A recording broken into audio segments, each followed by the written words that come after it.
देश के किसी प्लेयर को आईपीएल की ऑक्शन पे भारतीय जो आईपीएल होती है उन्होंने बाय नहीं किया। आप ये क्या कहेंगे कि ये ऐसे ही हो गया?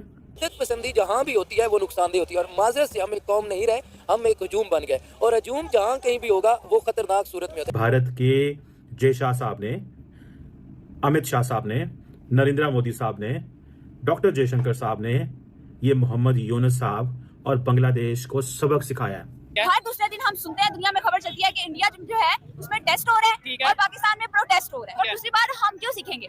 हमें तो आदत है ब्लेम गेम की। अब नहीं लगता कि चैंपियन ट्रॉफी पाकिस्तान में होगी। पहले चैंपियन ट्रॉफी के 50-50 चांसेस थे कि शायद पाकिस्तान में हो। इंडिया वाले इशू की वजह से इंडियन पाकिस्तान में नहीं आना चाह रहा था, लेकिन अब तो तकरीबन 100 में से 99% हो गए कि चैंपियन ट्रॉफी पाकिस्तान में नहीं हो। हमने अगर कोई इन्वेंशन करनी है, कोई टेस्ट करना है, तो किसी और के कंधों पे सवार होकर करना है। जैसे हम चाइना के साथ मिलकर मून पे भी जा पहुंचे हैं, शायद बहुत से लोगों को इस बात का आइडिया ना हो कि पाकिस्तान भी चांद पे पहुंच गया है, लेकिन चाइना के साथ मिलके ऐसे ही है। और हमने प्रोटेस्ट करनी हो तो हमारी गवर्नमेंट क्या देती है, अल्लाह जाने। अब अल्लाह बाखुदा कि हम जब मर्जी तुम्हें बाइकआउट कर दें, जब मर्जी तुम्हें निकाल दें और हम डिटरमाइन करेंगे कि तुमने खेलना है या नहीं खेलना। बेहतर ही है कि अगर चैंपियंस ट्रॉफी हमारे मुल्क में ना हो, कम से कम हमें फेस सेविंग का एक मौका मिल जाएगा। क्योंकि अगर हम सब कुछ इतने दावे करने के बावजूद भी हम इंडिया को अपने मुल्क में ना खिला सकें तो इससे ज़्यादा शर्मिंदगी की कोई बात नहीं। 26/11 बम्बई अटैक, वो ओपनली कहते हैं कि भाई उन जो अटैक्स थे उनमें जो लोग शामिल थे, हम एक एक बंदे को पकड़ेंगे और उसको सजा देंगे। बल्कि रिसेंटली मुझे नहीं पता अफ्रीका की कौन सी कंट्री है, उन्होंने अफ्रीका की एक कंट्री से एक सलमान खान नामी टेररिस्ट, जिसका उन्होंने ये बोला है कि लश्कर तैयबा से उसका ताल्लुक है। ठीक है।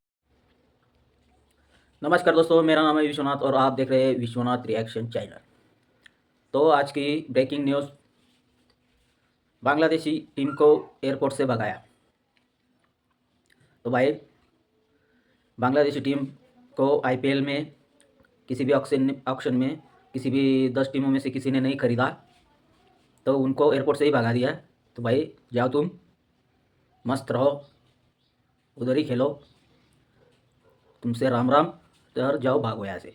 पहले पाकिस्तान बयान था, अब आईपीएल में बांग्लादेश टीम को किसी 10 टीमों में से किसी ने नहीं खरीदा, तो क्यों खरीदते भाई? जो भी टीम खरीदती बांग्लादेशी टीम को, तो उनका विरोध भारत में होता, तो उस टीम को लॉस होता, उस टीम को दबाव में आती, कोई खिलाड़ी अच्छा परफॉर्मेंस नहीं करता, तो इसकी वजह से कोई रिस्क नहीं लेना चाहता था, तो बांग्लादेशी टीम को नहीं खरीदा।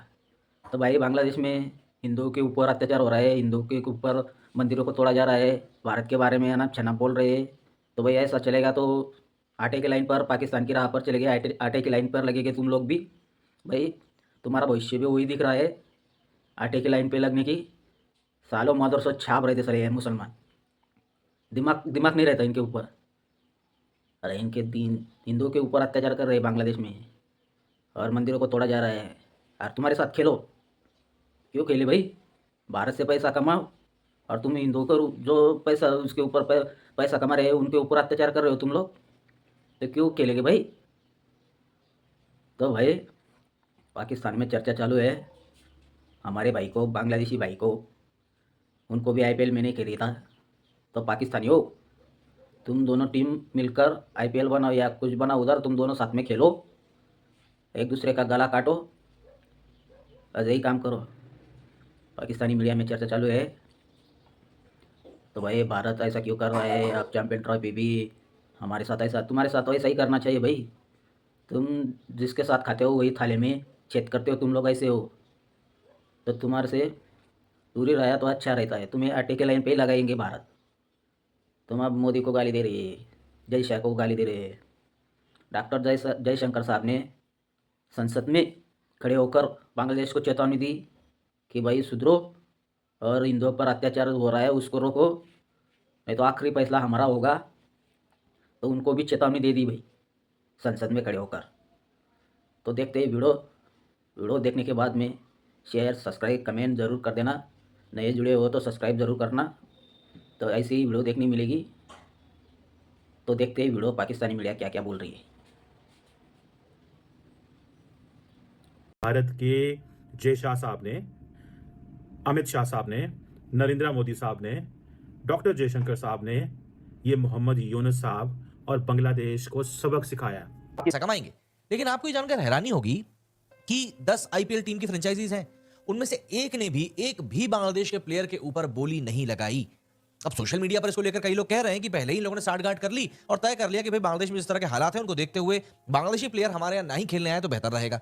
अब यहाँ पर ऑब्वियस सी बात है, आपको भी एक अंडरस्टैंडिंग समझ में आएगी, लेकिन मुझे जितनी की बात समझ में आती है, मुझे जो लगता है कि अगर बांग्लादेशी प्लेयर्स यहाँ पर खेलने आएंगे और उनका विरोध हुआ तो उसका खामियाजा पूरा का पूरा फ्रेंचाइजीज को भुगतना पड़ेगा, और फ्रेंचाइजीज अगर इस बात को भुगतेंगी तो ऑब्वियस सी बात उनको पैसों का नुकसान होगा। कोई भी फ्रेंचाइजी उस लफड़े में पड़ना नहीं चाह रही है कि भैया हमको किसी भी तरह का विरोध झेलना पड़े, और उसका पूरा पूरा नुकसान हो रहा है बांग्लादेश के क्रिकेटर्स को। अब कहने को वो लोग कहेंगे कि नहीं भैया हमें कोई फर्क नहीं पड़ता, आईपीएल नहीं खिलाएगा तो क्या हुआ, हम कहीं और जाकर खेल लेंगे। लेकिन यकीन मानिए आईपीएल में जो पैसे कि भैया बांग्लादेश के प्लेयर्स उठाने नहीं थे, क्योंकि अगर मुस्तफिजुर रहमान की बात की जाए तो पिछले साल जो है चेन्नई सुपर किंग में मुस्तफिजुर रहमान ने अच्छी बॉलिंग की थी, लेकिन इस साल वो भी अनसोल्ड गए। तो इसका अभी तक कोई पता नहीं चला कि 15-15, 25-16 कोटी अनसोल्ड क्यों गया, कोई रीजन किसी को नहीं पता। लेकिन जहां तक हम सुन रहे हैं बांग्लादेश क्रिकेट फैंस बोल रहे हैं कि भैया आईपीएल का कंप्लीटली बायकॉट किया जाए, लेकिन वहां पर इंडिया के क्रिकेट फैंस बोलते हैं कि भैया तू बायकॉट करे ना करे तेरी औकात है ही क्या भैया।